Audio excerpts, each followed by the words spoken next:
अनुपमा के latest update को लेकर आ चुके हैं हम आपके बीच में, और हम इस वीडियो में बात करने वाले हैं कि अचानक मेकर्स के हाथ में ऐसा पावर रहता है कि वो सीधे साधे किरदार को भी इस तरीके से एटीट्यूड और अहंकारी किरदार बना देते हैं कि पल भर में जो पब्लिक किसी किरदार को पसंद करती थी, अब वही पब्लिक उस किरदार से हेट करना स्टार्ट कर देती है। मैं बात कर रहा हूँ ख्याति की, और हमने ये वीडियो में आपको सबसे पहले बताया था कि आने वाले दिनों में ख्याति का रंग बिल्कुल गिरगिट से भी ऊपर बदलने वाला है। जो ख्याति एकदम भोली सी गाय की तरह घर में रहती थी, और अचानक से आर्यन की मौत के बाद वो ख्याति वो सबसे बुरी सास के दौर से गुजर रही है कि आखिरकार एक सबसे बैड जो मदर इन लॉ होते हैं उस दौर से वो गुजर रही है। खैर, हम इस वीडियो में बात करने वाले हैं कि ख्याति इससे भी बुरी कैसे होती चली जाएगी एपिसोड दर एपिसोड, उसकी बात करेंगे, और क्या उसका बुरापन किस पे होगा भारी, इस पे भी इस वीडियो में बात करेंगे। आने वाले एपिसोड में आपको दिखेगा कि किस तरीके से ख्याति जो है वो माही की पैरवी करती नजर आएगी पराग से,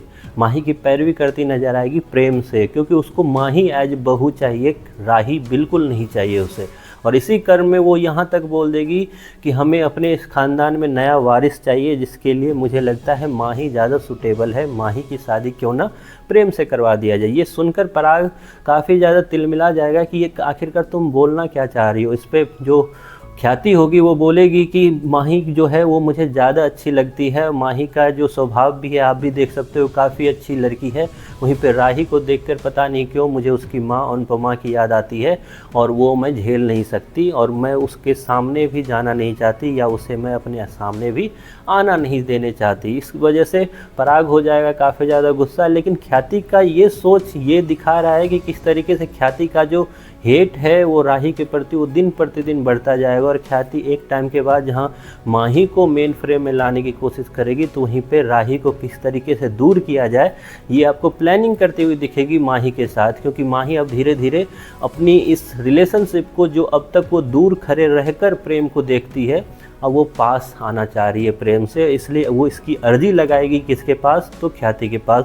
धीरे धीरे वो ख्याति का कान भरना स्टार्ट करेगी राही के लिए कि वो आपके बेटे के लिए सही नहीं है, वो ये गलत कर रही है, वो ये गलत कर रही है, मैं रहूँगी तो ज़्यादा कर सकती हूँ। शुरुआत में वो इनडायरेक्टली बोलेगी, लेकिन धीरे धीरे करके वो फिर डायरेक्टली बोलना स्टार्ट करेगी। और क्योंकि ख्याति उसे इतना पसंद करने लगी है कि ख्याति बस उसके हाथों की कठपुतली बन के रह जाएगी, और सारा कुछ वो करती दिखेगी जो माही पीछे से चाह रही है।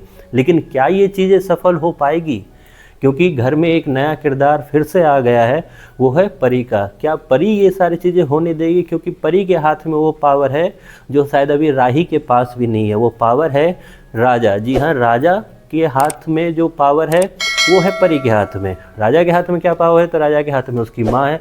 तो माँ के पास क्या पावर है, तो माँ ही एक इकलौती है जो ख्याति को सरेआम सुनाने का एकदम हिम्मत रखती है। तो उस तरीके से ये जो परी सिक्वल राजा, राजा सिक्वल उसकी माँ, और इधर ख्याति, यही सब आपको ड्रामा आने वाले दिनों में कोठारी भवन में दिखता रहेगा।